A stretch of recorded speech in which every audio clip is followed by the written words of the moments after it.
Hello everyone, my name is Cyrus. I'd like to do a video that I should have done about a while ago revealing the detailed results of the 2024 election. Now if you're new to this channel, please subscribe. Stay tuned for a lot of different updates. This video is just to show you that if you are looking to learn how to campaign better next time, for 2026, not to mention to see what areas, what activity went on, how your canvassing efforts or whatever you did went through last November, this is the video for you.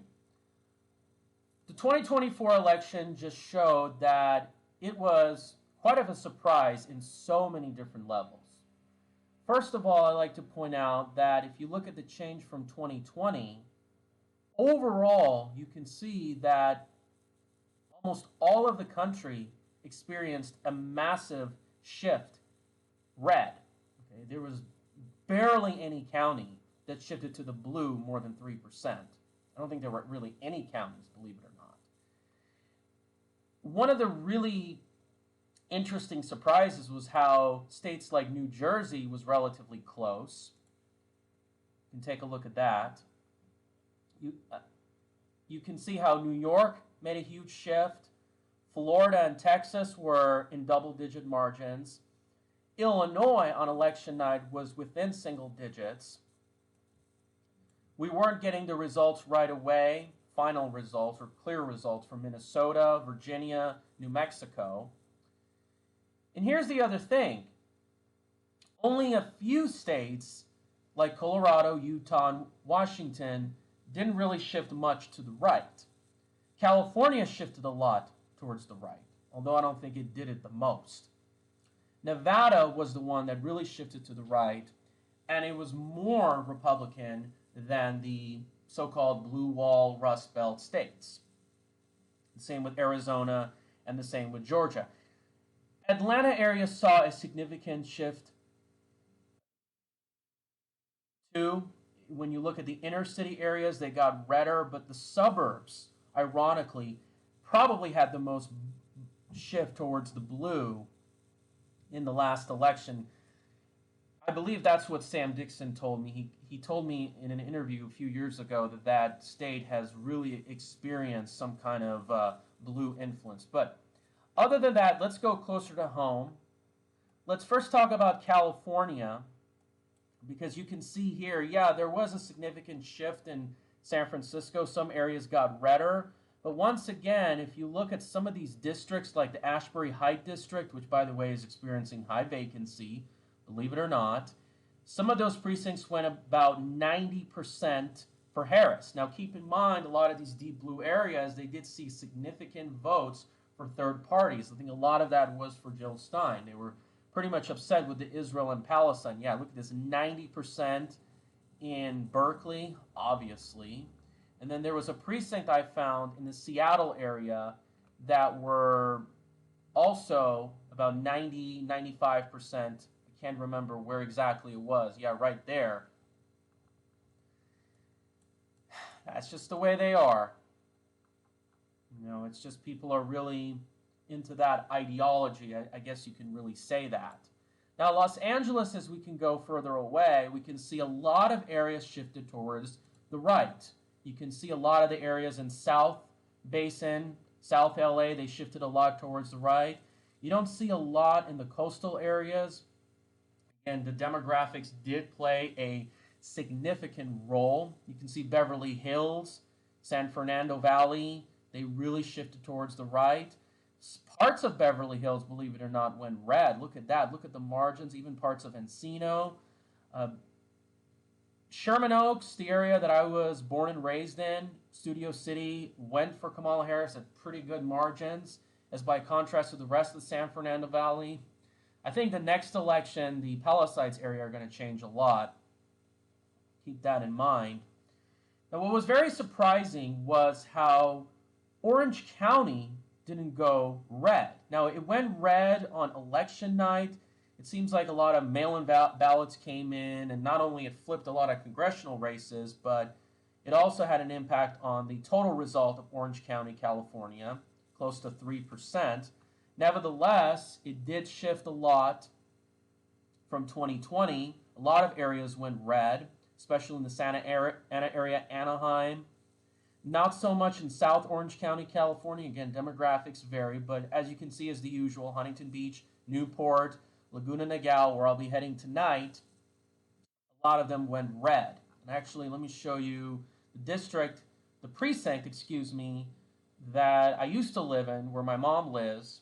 Donald Trump got significantly more votes than Kamala Harris. That wasn't the case for Aliso Viejo, parts of Laguna Woods, but you can see Laguna Beach, pretty good margin for Kamala Harris, but quite of a difference for Dana Point and San Clemente. The Anaheim Hills went pretty red. Irvine was kind of like in between, and really the deep blue areas are obviously by UCI. Now, the area that I used to live in before, this was in Rancho Cucamonga, California. I lived here for over a decade. This is the precinct that includes the neighborhood of Deer Creek and Haven View Estates. Trump got double the votes for Kamala Harris. I remember I used to go to Los Osos, and there was a lot of Republican students there, especially, look at this, in Alta Loma, significant number, huge double-digit margins for Republicans, even for the northern parts of Upland. I used to go to Upland Christian. But obviously, as you can see here, Claremont, Pomona, parts of Ontario went pretty blue. San Bernardino went pretty blue. Fontana was kind of purple. And then you can see the high desert areas went pretty red. So other than that, the Inland Empire went red, both of those counties, for the first time since 2004. And for the first time since 2004, Nevada went red. And actually, Arizona went red, I think, by a pretty larger margin, including Maricopa County. Actually, believe it or not, for the first time since 1988, Imperial County, California, went red. Now, what's different about this election, however, is that unlike 2004, Washoe County went blue by only about 1%, although it was red during election night. So what really ended up happening was the rural counties went redder, and Clark County saw a significant shift towards red, probably about 5 or 6 percentage points. And let's take a look at the transition. You can see here a significant transition towards red, especially in the Las Vegas Valley. So now let's take a look at our main topic of this video. I don't know about this blue precinct right here. It's kind of strange, but there's hardly anybody that lives here. Yet this Mount Charleston, I was there last week, it went 5 for Trump. Pahrump obviously goes pretty red, believe it or not. Now let's take a look at a more detailed analysis. As you can see here, Boulder City went pretty red. Oh, excuse me, this is the shift. I am so sorry. My apologies. So yeah, you can see your Mountain Springs, these outer areas went pretty red. Boulder City went red by pretty good margin. I don't know what's this blue precinct. There's hardly anybody that lives here. So you can see here in Las Vegas, the places that went really blue, believe it or not, were the places that are particularly in the east side and in the so-called North Las Vegas or the historic West Las Vegas, for reasons that you guys know. I'm not going to get into that. I've talked about this many times in my previous videos. Now, what's very interesting is that the red areas are heavily aligned with the housing type. That's really what I want to get to the heart of this video. So where you'll see that there's a lot of large lot homes in the northwest section towards Centennial, where you have like all these like ranch type homes, scattered custom lot homes, where you'll have a lot of guard gated neighborhoods like you see here in Summerlin South and here in Anthem and Southern Highlands and Rhodes Ranch. You see all these large lot homes everywhere. Those are the areas that went for Trump. Now, Henderson went relatively for Donald Trump, especially south of the 215. You can see here Lake Las Vegas went for Trump by plus 30. You can see here this precinct by Mission Hills, south of now Interstate 11, went for Trump by pretty high margins in around the City Hall. They call this the Hendertucky area. But then when you look at the areas that went relatively purple are the areas where you have a lot of small lot single-family homes, a few multifamily housing. You can see here Spring Valley, around the airport. You can see here portions of east of Summerlin, around the lakes. And you can see here the transition zone in between Centennial and Northtown. Now, the areas that went really blue, actually, before I get to that, the Las Vegas Strip is very, very unique because as you can see here, this is my precinct. It went for Kamala by plus 18. But once again, you have to remember there's a lot of low-rent apartments. There's a lot of Seagull Suite-type housing. There's a lot of casino employees. But the precinct next to me, this precinct right here, I don't know if you know what this is. This is right by the Strip.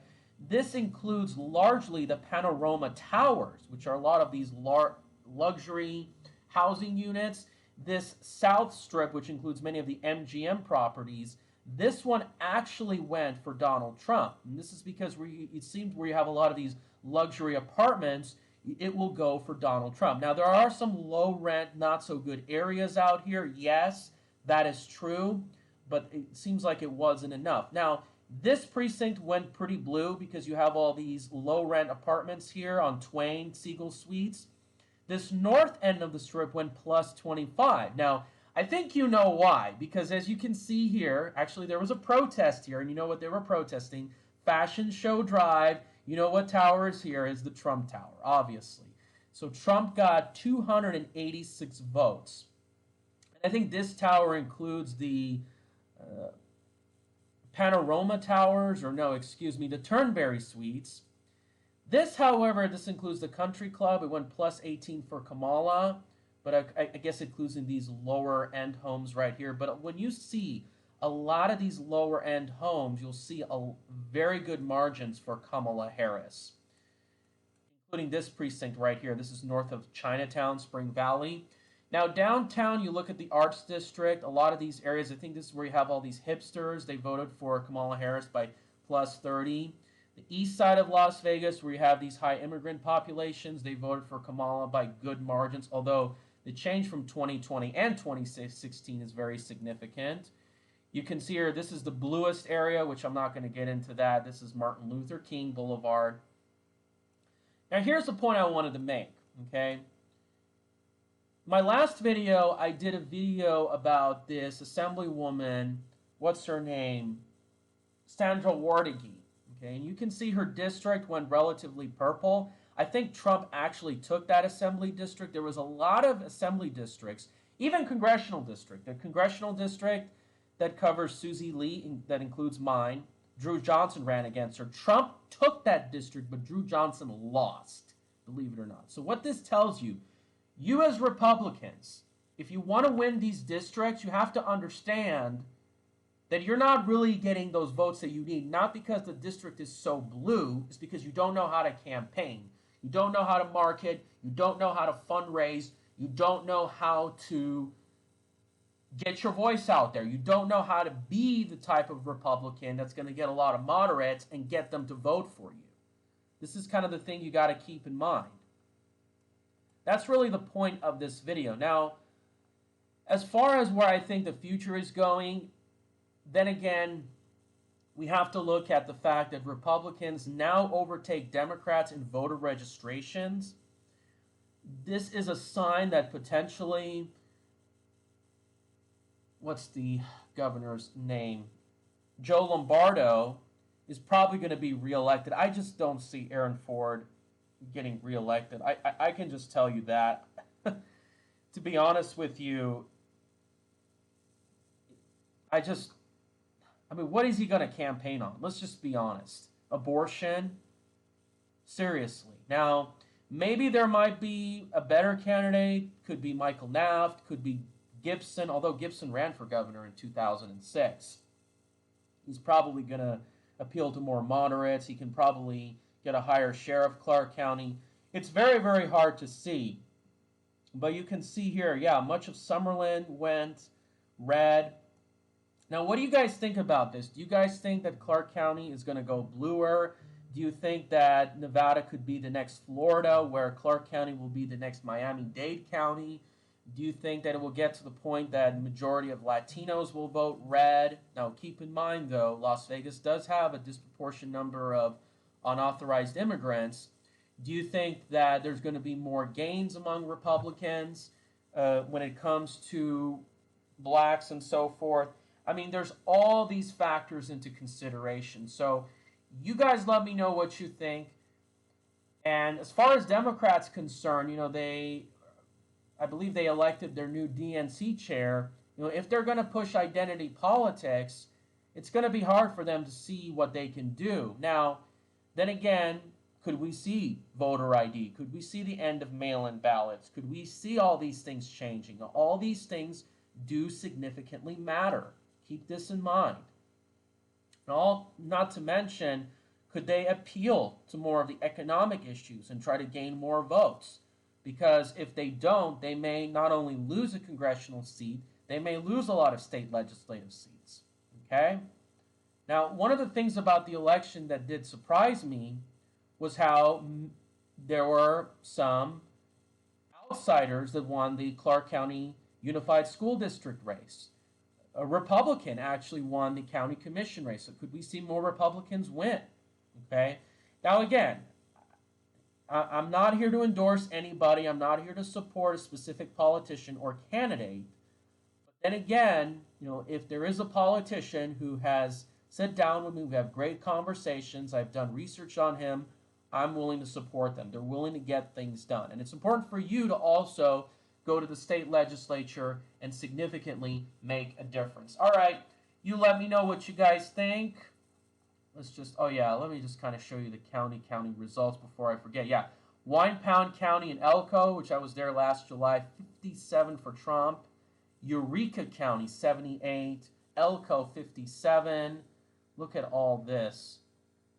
You can see here, even on the other side of the border, Mojave County, 58. Laughlin was relatively red. Mesquite was relatively red. So, yeah.